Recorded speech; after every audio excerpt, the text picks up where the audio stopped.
ದರ್ಶನ್ ಈ ಕೇಸ್ನಲ್ಲಿ ಬಚಾವ್ ಆಗ್ತಾರಾ, ಬೇಲ್ ಸಿಗುತ್ತಾ ಇಲ್ವಾ, ಈ ಪ್ರಶ್ನೆಗೆ ಈಗ ನ್ಯಾಯಾಲಯದಲ್ಲಿ ಏನು ಉತ್ತರ ಸಿಗುತ್ತೆ ಅನ್ನೋ ನಿರೀಕ್ಷೆ.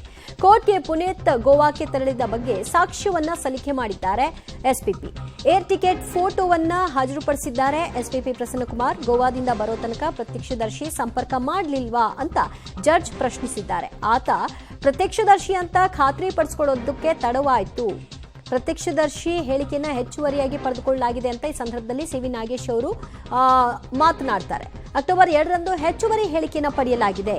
ಅಂದರೆ ತಮ್ಮ ತಪ್ಪುಗಳನ್ನು ಸರಿಪಡಿಸಿಕೊಳ್ಳಲಿಕ್ಕಾಗಿ ಈ ಹೆಚ್ಚುವರಿ ಹೇಳಿಕೆಗಳನ್ನು ದಾಖಲು ಮಾಡಿಕೊಂಡಿದ್ದಾರೆ ತನಿಖಾಧಿಕಾರಿಗಳು ಅಂತ ಆರೋಪಿಸಿ ಅವರು ವಾದವನ್ನ ಮಾಡಿದ್ರು ಹಿಂದೆ ಕೂಡ. ಇವತ್ತು ಕೂಡ ಆ ಒಂದು ಪಾಯಿಂಟ್ಗೆ ಬಂದಿದ್ದಾರೆ ಸಿವಿ ನಾಗೇಶ್ ಅವರು. ಜಡ್ಜ್ ಈ ಸಂದರ್ಭದಲ್ಲಿ ಕೇಳಿದ್ದಾರೆ, ಗೋವಾದಿಂದ ಬರೋ ತನಕ ಆತ ಪ್ರತ್ಯಕ್ಷದರ್ಶಿ ಅಂತ ನಿಮಗೆ ಗೊತ್ತಿರಲಿಲ್ವಾ, ಆತನ ಸಂಪರ್ಕವನ್ನ ಮಾಡಲಿಲ್ವಾ ಅಂತ. ಆಗ ಎಸ್ಪಿಪಿ ಅವರು ಇಲ್ಲ, ಆತ ಪ್ರತ್ಯಕ್ಷದರ್ಶಿ ಅಂತ ನಮಗೆ ಕನ್ಫರ್ಮ್ ಆಗೋದು ತಡ ಆಯಿತು, ಆ ನಂತರದಲ್ಲಿ ಹೇಳಿಕೆಗಳನ್ನ ದಾಖಲು ಮಾಡ್ಕೊಂಡಿದ್ದೀವಿ ಆತನನ್ನ ಪತ್ತೆ ಹಚ್ಚುವ ಮೂಲಕವಾಗಿ ಅಂತ. ಈ ಬಗ್ಗೆ ಇನ್ನಷ್ಟು ಮಾಹಿತಿ ಕೊಡ್ತಾರೆ ನಮ್ಮ ಪ್ರತಿನಿಧಿ ನಾಗೇಶ್.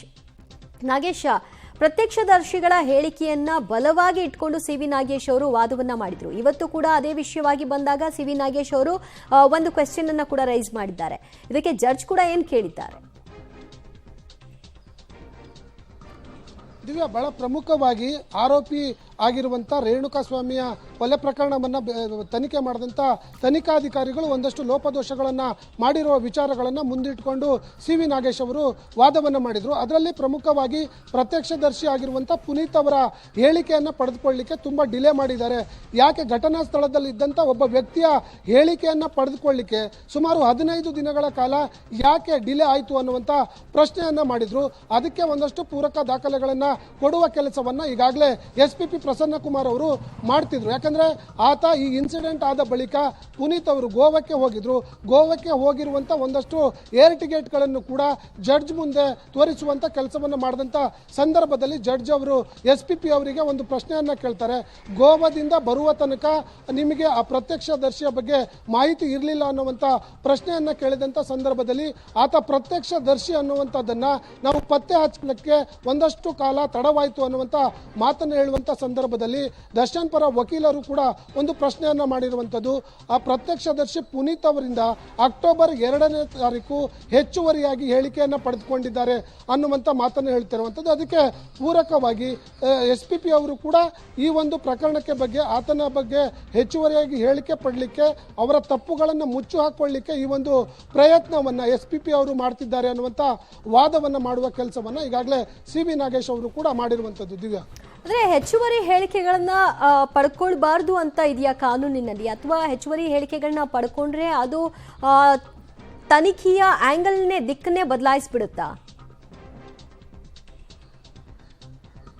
ದಿವ್ಯಾ, ಬಹಳ ಪ್ರಮುಖವಾಗಿ ಸಿವಿ ನಾಗೇಶ್ ಅವರ ವಾದ ಇಷ್ಟೇ. ಆ ಪ್ರತ್ಯಕ್ಷದರ್ಶಿಯ ಹೇಳಿಕೆಯನ್ನ ಪಡೆದುಕೊಳ್ಳುವಂತ ಸಂದರ್ಭದಲ್ಲಿ ಒಮ್ಮೆ ಈ ಪ್ರಕರಣದಲ್ಲಿ ಏನಾಯಿತು ಅನ್ನುವಂತ ಹೇಳಿಕೆಯನ್ನ ಪರಿಪೂರ್ಣವಾಗಿ ಪಡೆದುಕೊಳ್ಳುವ ಕೆಲಸವನ್ನ ತನಿಖಾಧಿಕಾರಿಗಳು ಮಾಡಬೇಕಾಯಿತು. ಆದರೆ ಆರಂಭದಲ್ಲಿ ಯಾವಾಗ ಪ್ರತ್ಯಕ್ಷದರ್ಶಿಯ ಹೇಳಿಕೆಯನ್ನ ಅಲ್ಪ ಪ್ರಮಾಣದಲ್ಲಿ ಪಡೆದು ಮತ್ತೆ ಅಕ್ಟೋಬರ್ 2ನೇ ತಾರೀಕು ಆತನನ್ನು ಕರೆದುಕೊಂಡು ಬಂದು ಹೆಚ್ಚುವರಿ ತನಿಖೆಯ ಹೇಳಿಕೆಯನ್ನು ಪಡೆದುಕೊಂಡಿರುವಂಥದ್ದು ಒಂದಷ್ಟು ಅನುಮಾನಗಳಿಗೆ ಎಡೆ ಮಾಡಿಕೊಡುತ್ತೆ. ಕಾರಣ ತನಿಖಾಧಿಕಾರಿಗಳಿಗೆ ಆತನನ್ನು ಭಯಪಡಿಸಿ ಆ ಹೇಳಿಕೆಯನ್ನು ಪಡೆದುಕೊಂಡಿರುವ ಸಾಧ್ಯತೆಗಳು ಹೆಚ್ಚಿರುತ್ತೆ ಅನ್ನುವಂಥ ಅನುಮಾನವನ್ನ ಸಿವಿ ನಾಗೇಶ್ ಅವರು ವ್ಯಕ್ತಪಡಿಸಿರುವಂಥದ್ದು. ಹಾಗಾಗಿ ಹೆಚ್ಚುವರಿಯ ಹೇಳಿಕೆ ಅವರ ತಪ್ಪನ್ನು ಮುಚ್ಚಿಸಿಕೊಳ್ಳಲಿಕ್ಕೆ ಎಸ್ಪಿಪಿ ಅವರು ಈ ಮಾತುಗಳನ್ನು ಆಡ್ತಿದ್ದಾರೆ ಅನ್ನುವಂಥ ಮಾಹಿತಿಯನ್ನು ಕೊಡುವ ಕೆಲಸವನ್ನ ಸಿವಿ ನಾಗೇಶ್ ಅವರು ಕೂಡ ಮಾಡ್ತಿರುವಂಥದ್ದು. ದಿವ್ಯಾ, ಓಕೆ ನಾಗೇಶ್, ಸಂಪರ್ಕದಲ್ಲಿರಿ, ಇನ್ನಷ್ಟು ಡೀಟೇಲ್ಸ್ ನಿಮ್ಮಿಂದ ಪಡೆದುಕೊಳ್ತೀವಿ.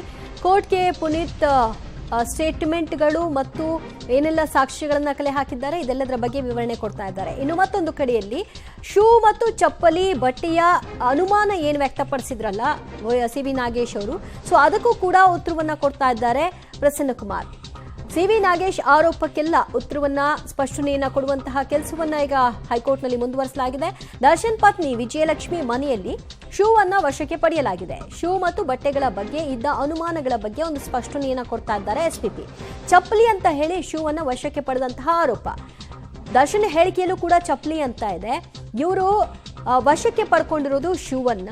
ಇದು ಹೇಗೆ ಹೋಲಿಕೆಯಾಗುತ್ತೆ ಅನ್ನುವಂತಹ ಪ್ರಶ್ನೆಯನ್ನ ಮಾಡಿದ್ರು, ಅನುಮಾನವನ್ನ ವ್ಯಕ್ತಪಡಿಸಿದ್ರು. ಇದಕ್ಕೆ ಈಗ ಸ್ಪಷ್ಟನೆ ಸಿಗ್ತಾ ಇದೆ. ಮತ್ತಷ್ಟು ಅಪ್ಡೇಟ್ಸ್ ಕೊಡ್ತಾರೆ ನಮ್ಮ ಪ್ರತಿನಿಧಿ ನಾಗೇಶ್ರಿಂದ. ನಾಗೇಶ, ಚಪ್ಪಲಿ ಮತ್ತು ಶೂ ಇದ್ದಂತಹ ಗೊಂದಲ ಏನಿದೆ, ಆ ಗೊಂದಲದ ಬಗ್ಗೆ ಎಸ್ಪಿಪಿ ಏನ್ ಕ್ಲಾರಿಟಿ ಕೊಡ್ತಾ ಇದ್ದಾರೆ? ದಿವ್ಯಾ, ರೇಣುಕಾ ಸ್ವಾಮಿ ಹತ್ಯೆ ಆದ ಬಳಿಕ ಆರೋಪಿಗಳನ್ನು ಬಂಧನ ಮಾಡಿ ಅವರ ಮನೆಯಲ್ಲಿರುವಂಥ ಒಂದಷ್ಟು ಸಾಕ್ಷ್ಯಾಧಾರಗಳನ್ನು ಕಲೆ ಹಾಕುವ ಕೆಲಸವನ್ನು ತನಿಖಾಧಿಕಾರಿಗಳು ಮಾಡಿದರು. ಅಂಥ ಸಂದರ್ಭದಲ್ಲಿ ದರ್ಶನ್ ಅವರು ಘಟನಾ ಸ್ಥಳದಲ್ಲಿ ಬಂದಂಥ ಸಂದರ್ಭದಲ್ಲಿ ಧರಿಸಿದ್ದಂತಹ ಶೂಗಳನ್ನು ವಶಕ್ಕೆ ಪಡೆದುಕೊಳ್ಳುವ ಕೆಲಸವನ್ನು ತನಿಖಾಧಿಕಾರಿಗಳು ಮಾಡಿದರು. ಅದರ ಬಗ್ಗೆ ಸಿ.ವಿ. ನಾಗೇಶ್ ಅವರು ಅನುಮಾನವನ್ನು ವ್ಯಕ್ತಪಡಿಸಿದರು.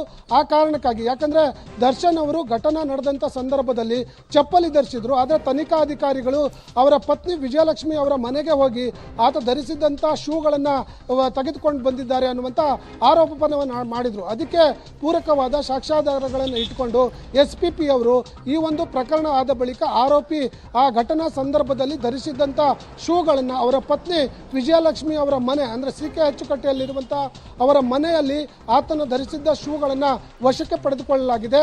ಅದರ ಮೇಲೆ ರೇಣುಕಾ ಸ್ವಾಮಿಯ ಹಲ್ಲೆ ಮಾಡುವಂಥ ಸಂದರ್ಭದಲ್ಲಿ ಆತನ ಮೈಯಲ್ಲಿರುವಂಥ ರಕ್ತದ ಕಲೆಗಳು ಕೂಡ FSLನಲ್ಲಿ ಪತ್ತೆ ಆಗಿದೆ ಅನ್ನುವಂಥ ಅಂಶಗಳನ್ನು ಉಲ್ಲೇಖ ಮಾಡುವ ಕೆಲಸವನ್ನು ಈಗಾಗಲೇ ಎಸ್ಪಿಪಿ ಪ್ರಸನ್ನ ಕುಮಾರ್ ಅವರು ಮುಂದುವರಿಸಿರುವಂಥದ್ದು. ದಿವ್ಯ, ಓಕೆ, ಈ ಶೂ ಮತ್ತು ಚಪ್ಪಲಿಯ ಅನುಮಾನದ ಜೊತೆಗೆ ಬಟ್ಟೆ ವಾಶ್ ಮಾಡಿದಂತಹ ಬಟ್ಟೆಯಲ್ಲಿ ರಕ್ತದ ಕಲೆ ಹೇಗೆ ಸಿಗ್ಲಿಕ್ಕೆ ಸಾಧ್ಯ ಅನ್ನುವಂತಹ ಅನುಮಾನವನ್ನು ಕೂಡ ವ್ಯಕ್ತಪಡಿಸಲಾಗಿತ್ತು. ಇದಕ್ಕೆ ಇವತ್ತೇನಾದರೂ ಉತ್ತರ ಸಿಗ್ತಾ ಇದೆಯಾ?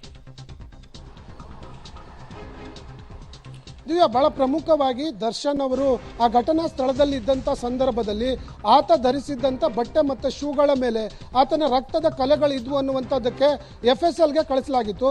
FSLಗೆ ಕಳಿಸುವ ಮುನ್ನ ದರ್ಶನ್ ಧರಿಸಿದ್ದಂಥ ಬಟ್ಟೆಗಳನ್ನು ವಾಶ್ ಮಾಡಿ ಅವರ ಮನೆಯ ಮೇಲೆ ಹಾರಾಕಿದ್ರು ಅನ್ನುವಂಥ ವಿಚಾರಗಳು ಕೂಡ ಗೊತ್ತಾಗಿತ್ತು. ಆದರೆ ಪೊಲೀಸರು ಆ ರಕ್ತದ ಕಲೆಗಳನ್ನು ಪತ್ತೆ ಮಾಡಲಿಕ್ಕೆ ಲೂಮಿನಲ್ ಟೆಸ್ಟನ್ನು ಮಾಡಿಸಿದ್ರು. ಲೂಮಿನಲ್ ಟೆಸ್ಟ್ನಲ್ಲಿ ಆ ಬಟ್ಟೆಗಳ ಮೇಲಿದ್ದಂತಹ ರಕ್ತದ ಕಲೆಗಳನ್ನು ಪತ್ತೆ ಹಚ್ಚುವ ಕೆಲಸವನ್ನು ತನಿಖಾಧಿಕಾರಿಗಳು ಮಾಡಿದರು. ಅದಕ್ಕೆ ಒಂದಷ್ಟು FSL ರಿಪೋರ್ಟ್ಗಳು ಕೂಡ ತರಿಸ್ಕೊಂಡಿದ್ರು. ಆ ಕಾರಣಕ್ಕಾಗಿ ಆ ಘಟನಾ ಸ್ಥಳದಲ್ಲಿ ಈ ಆರೋಪಿಗಳು ಇದ್ರು ಅನ್ನುವಂಥದ್ದಕ್ಕೆ ಇವೆಲ್ಲ ಪೂರಕ ಸಾಕ್ಷಿಗಳು ಅನ್ನುವಂಥ ವಾದವನ್ನು ಮಾಡುವ ಕೆಲಸವನ್ನು ಈಗಾಗಲೇ SPP ಪ್ರಸನ್ನ ಕುಮಾರ್ ಅವರು ಮಾಡ್ತಿರುವಂಥದ್ದು. ದಿವ್ಯ, ಅಂದ್ರೆ ಹೇಗೆ ವಾಶ್ ಮಾಡಿದ್ರು ಕೂಡ ಈ ಲುಮಿನಲ್ ಟೆಸ್ಟ್ ನ ಮೂಲಕವಾಗಿ ವರದಿ ನಮಗೆ ಏನಾಗಿದೆ ಎಕ್ಸಾಕ್ಟ್ ಆಗಿ ಅನ್ನೋದನ್ನ ಪತ್ತೆ ಹಚ್ಚಬಹುದು ಅಂತನಾ? ಖಂಡಿತವಾಗ್ಲೂ ದಿವ್ಯ, ಈಗಾಗಲೇ ಕೆಲವೊಂದು ಆರೋಪಿಗಳು ಸಾಕ್ಷ್ಯ ನಾಶವನ್ನು ಮಾಡಲಿಕ್ಕೆ ಆ ಬಟ್ಟೆ ಮತ್ತು ಶೂಗಳ ಮೇಲೆ ಇರುವಂತಹ ರಕ್ತದ ಕಲೆಗಳನ್ನು ಮರೆಮಾಚಲಿಕ್ಕೆ ಆ ಬಟ್ಟೆ ಮತ್ತು ಶೂಗಳನ್ನು ವಾಶ್ ಮಾಡಿ ಡ್ರೈ ಕ್ಲಿನಿಕ್ಗಳಿಗೆ ಕೊಟ್ಟು ಆ ಕಲೆಯನ್ನು ಹೋಗಿಸುವ ಕೆಲಸವನ್ನು ಮಾಡಿರ್ತಾರೆ. ಆ ಕಾರಣಕ್ಕಾಗಿ ಈ ಲುಮಿನಲ್ ಟೆಸ್ಟನ್ನು ಮಾಡಿಸಲಾಗುತ್ತೆ.